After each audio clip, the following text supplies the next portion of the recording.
सम्माननीय अध्यक्ष महोदय, भारत सरकार ने विशेष रूप से हमारे देश में E20 फ्यूल को स्वीकार किया है।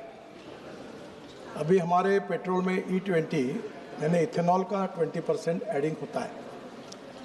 ये करीब पुराने जो 2023 के पहले ही जो पुराने व्हीकल थे उसका भी टेस्टिंग किया है और करीब 1 लाख किलोमीटर तक टेस्टिंग करने के बाद ARAI, ये जो गवर्नमेंट की स्थापन की हुई संस्था है टेक्निकल पुणे की, उन्होंने इसमें यह कहा है कि no vehicle engine failures was observed, no impact on vehicle performance, start ability and drive ability and metal capability.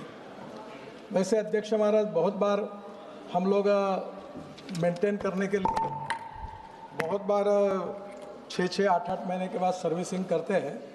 तो इसमें क्या है कि जो मेटल के पार्ट्स थे उसमें पहले ऐसा कहा गया था कि शायद इसमें कोई परिणाम हो सकता है, पर ध्यान में यह आया कि ऐसा कोई हुआ नहीं है।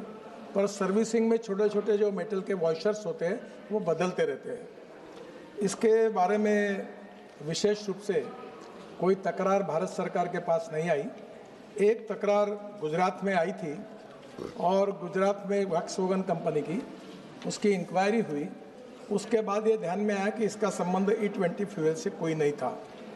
इसमें कुछ जगह ये बड़े प्रमाण पर जो इथेनॉल हमारे सरकार की प्राथमिकता है और प्रधानमंत्री जी के नेतृत्व में जो आत्मनिर्भर भारत का उद्दिष्ट रखा गया है, उसमें हमारा फॉसिल फ्यूल का इंपोर्ट 22 लाख करोड़ रुपए का है अध्यक्ष महाराज। और जो प्रदूषण हो रहा है उसके परिणाम हम सब भुगत रहे हैं। इथेनॉल एक ग्रीन फ्यूल है और उससे प्रदूषण कम होता है, और इसलिए अभी तक जो इथेनॉल हमने यूज़ किया है उसके कारण विशेष रूप से जो कार्बन डाइऑक्साइड का जो इमिशन है उसमें करीब 245 लाख मेट्रिक टन ये जो क्रूड ऑयल को इथेनॉल ने सब्स्टिट्यूट किया है, और करीब इसके साथ कार्बन इमिशन रिडक्शन में 736 lakh metric ton equivalent to 30 crore tree लगाएंगे, इतना हमने उसमें प्रदूषण कम हुआ है। मुझे लगता है कि इसमें किसानों का भी इसका बहुत बड़ा फायदा हुआ है,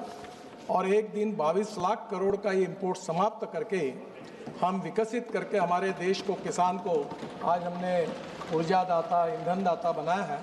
तो आगे चलकर ये पूरा पैसा ग्रामीण क्षेत्र में जाएगा और किसान इसके कारण उनका सबसे ज़्यादा फायदा होगा।